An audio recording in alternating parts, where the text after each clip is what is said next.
Howdy, I'm Northern Dice and I'm going to be reviewing Spell Saga, a story-driven card game for one player by After the World Ended Committee, designed by Todd Michael Rogers. All timestamps will be posted into the description alongside any links posted inside the video. So this is my initial setup for Spell Saga. It's going to be incredibly fabricated, heavily influenced by me, but that's the best way to get you an impression of what the game's like. If I were to run this as a simple game, as it would normally be, it would probably end very quickly. The game is an action-adventure narrative that doesn't really have much of a win condition, if you know what I mean, but it is one of those games where you will play it, and about midway through you will realise what you are trying to do. But I'm going to try and keep as many spoilers in the bag as possible to make sure that if you do go out and purchase this, that your experience is as true to form for you as possible. So at the bottom here, I have got my hero, who is the Last Minstrel, and I have got his starting item, which is the Rusted Revolver. I've also got an item that I have printed myself to indicate where he is on the map. Here we have the map, which will be produced as a circle as time goes on. But for the start of this game, we are only having this place, which is the Crumbling Tower. Now most places are single cards, but this one is special because it is specifically constructed through the use of 3 cards. It even says on it, 1 of 3, 2 of 3, 3 of 3. Then we have our deck, which will be used a lot throughout the game for multiple purposes. And next to that, we're going to have an imaginary spot, which is the action pile, which resolves any time that we go to a location. We also have the story section, which is where story cards will go. And we also have our armour. Now, at the minute, we don't have any story, we don't have any armour. The way to imagine it best is that your story cards indicate your level. So if you have 4 story cards, you will have 4 armour, because anytime a story card is picked up, you draw an armour card. Armour cards always stay face down, and the cards used for the armour are never seen. Final thing to note is that you have something called source, which is almost like a magical currency that you earn. Your source is no larger than your story level.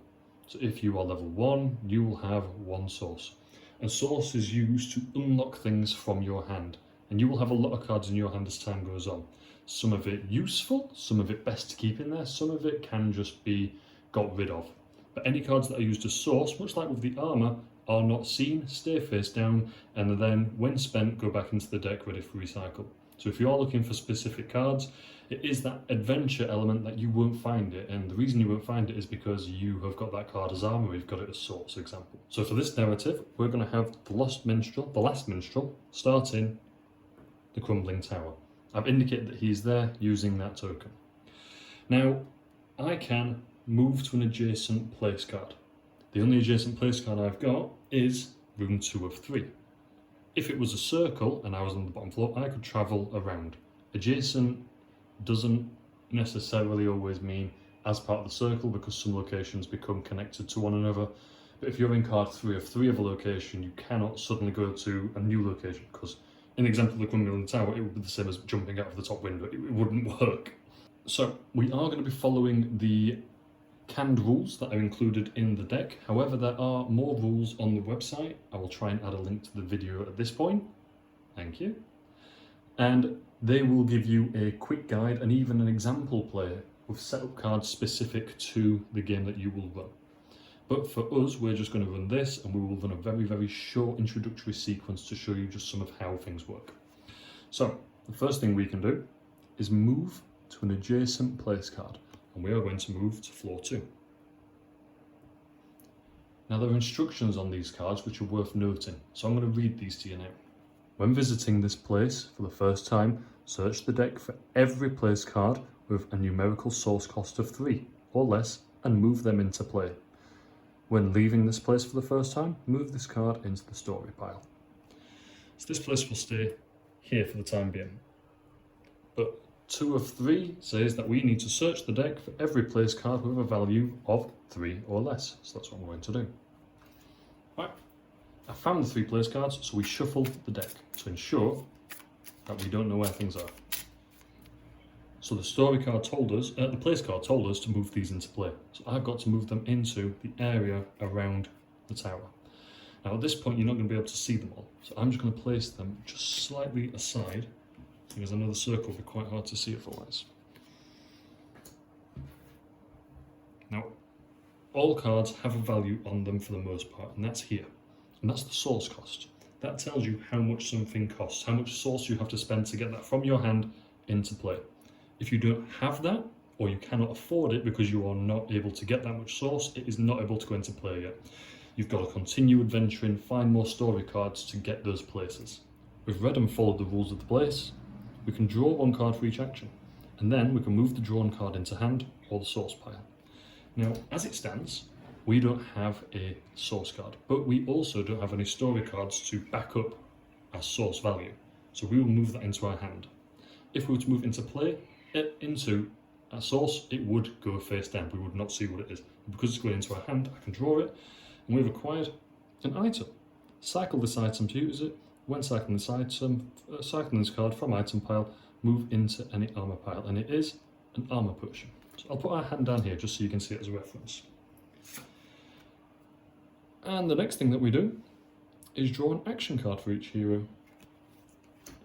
And we draw an action card, and we resolve a place of value 10. Now when we get a card into the action pile, we have to acknowledge it if we can. Now it is a 10 source location. We cannot acknowledge that. So instead, that is going to go underneath into what is going to be classed as the underneath discard.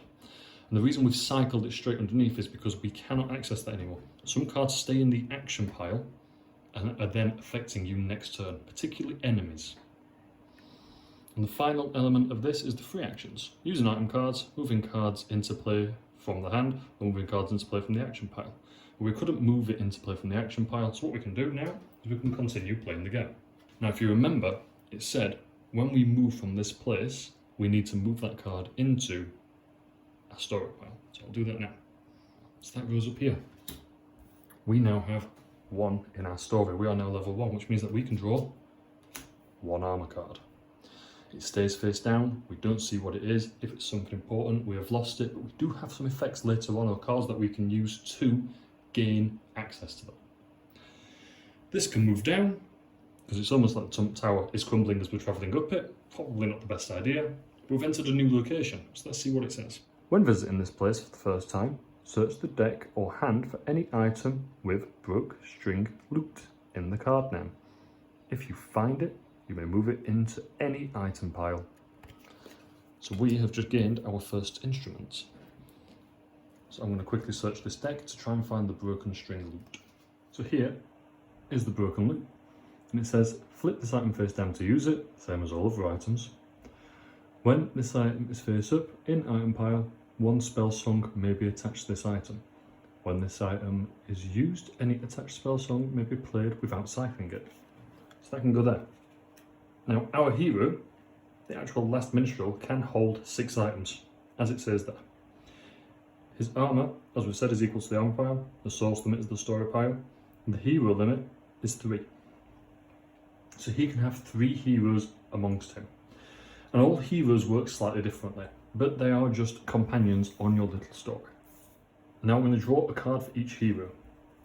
Now what's important here is that we don't actually yet have any source, but we have got 1 in the story pile, so it makes sense for us to draw from the pile and place it over here as source. Now, as I said earlier, that is like a currency that we'll use to purchase other cards. And then we draw a card and check whether we need to acknowledge it. It is a place with source of 8 cost. We cannot acknowledge it, we have to ignore it, so we will put that into the discard, which is now cycled. We are now done with that place, we are on to the next round, and just to remind you again, we now may move to an adjacent place card. And our only adjacent place card is going to be the Crumbling Tower 1 of 3. But the Crumbling Tower 3 of 3 says, when leaving this place for the first time, move this place card into the story pile. Move hero back to room 1 of 3 entrance to start new turn. So what we've effectively done there is we have gained another level as it would be, which means that we draw 1 more into our armour. Again, we never see what's under the armour unless we waste them or we play actions to actually use them. That should be, that's our hand, sorry, don't touch that. So now we're in a position where we are able to actually go on a little adventure. We can choose which place we're going to go to. We could go to the Barrens, and we can have a look at this before we go, and it says, cards are not drawn for each hero when visiting this place. Enemy cards in action pile are cycled. So we won't gain any cards, but there's no risk there either. Or we could choose to go to the Field of Fog. When visiting this place, enemy cards in action pile with source cost of 3 or less are ignored. Which is good as well, because even enemies with a source cost of less than our current level are discarded and ignored. There is no point in them engaging us that we will not be seen as a challenge for them. So we're going to choose to go there. And as normal, we would follow the usual routine. We've only got one hero, we're going to draw one card for him, it'll go into our hand. I'm going to choose to put it in source again. We're going to have 2 source, it makes sense to use both slots for that. And then we check for an enemy, for something else, and it is a place with a source cost of 5, so we can't acknowledge it, it goes into ignored. And then we do the same again. Now I'm just going to run through a couple of turns and then I'll show you what the end result looks like, just so you can see some more cards in action. Because as lovely as it is for me to be able to play this, the purpose of this is to give you an outline of what the actual game includes.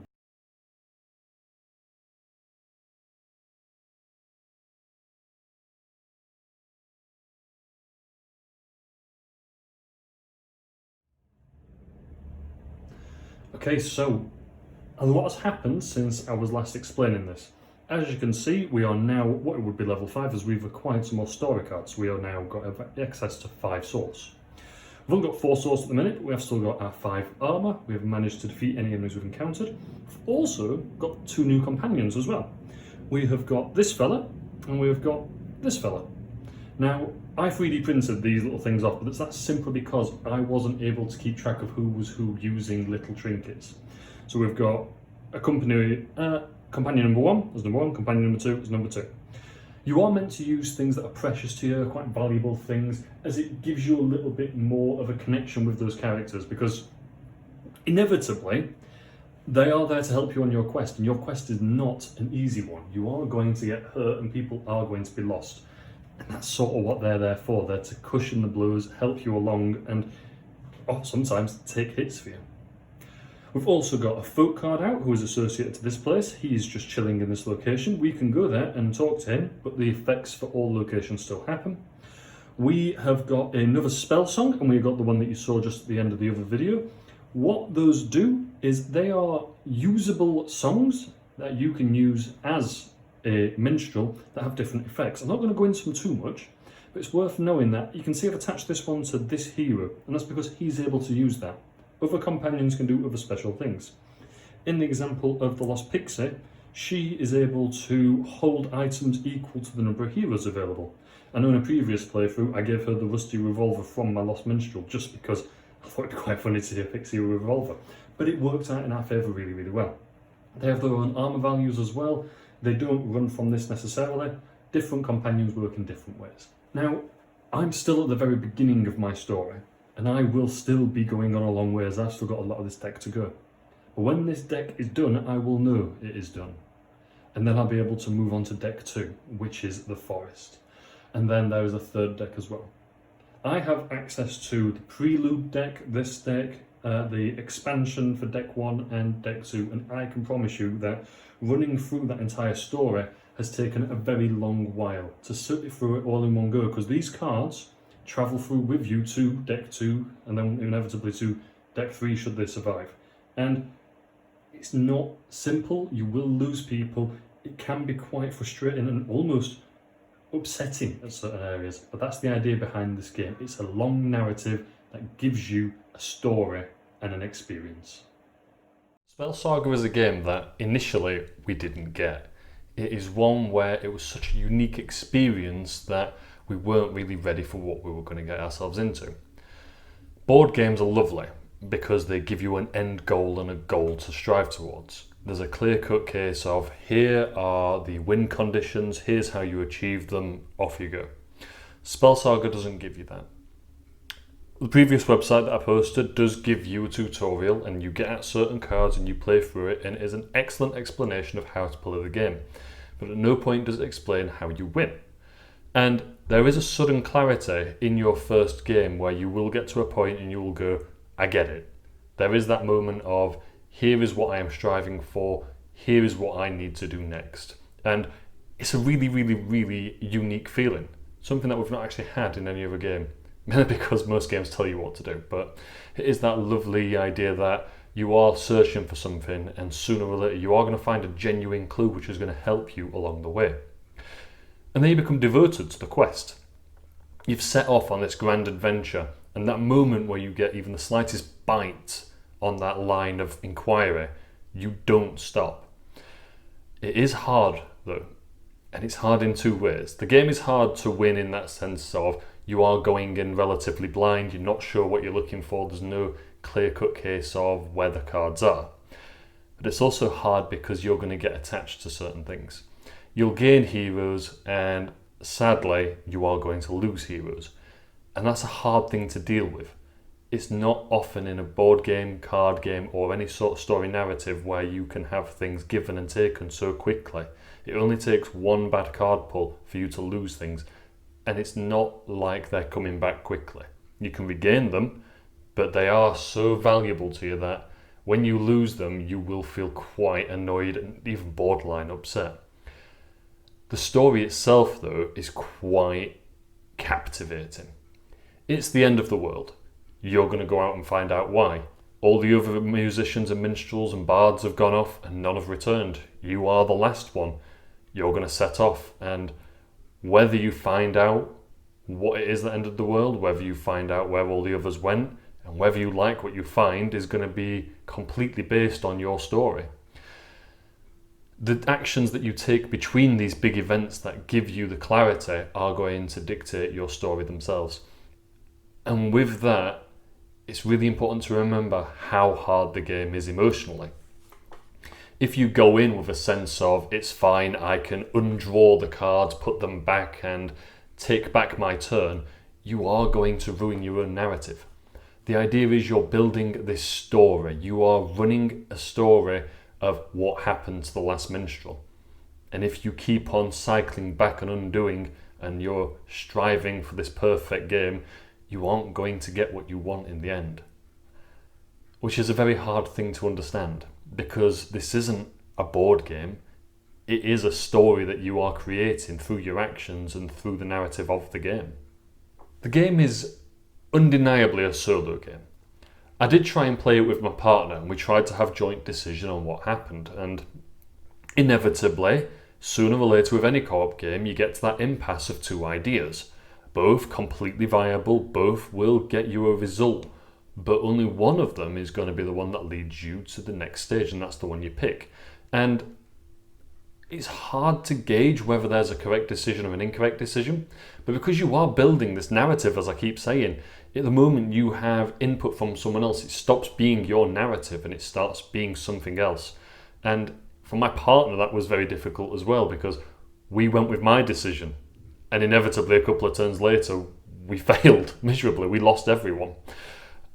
And that put her off, because it wasn't her decision. It was fine for me.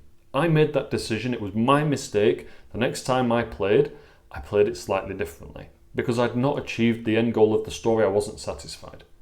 My partner wasn't satisfied because it wasn't her narrative and it put her off entirely. And that's fair play to her. But I would encourage her to play it again. I'm still trying to.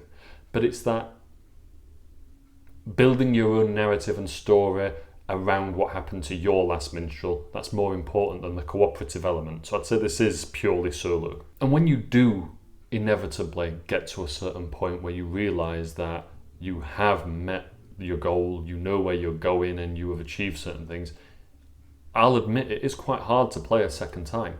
And the reason for that is you are then undoing all the work you've done. Don't get me wrong, I've got the prelude deck 1, the bonus deck and deck 2, and I've played through them entirely, and I have got to the end of deck 2 with a big smile on my face knowing that my story was my story.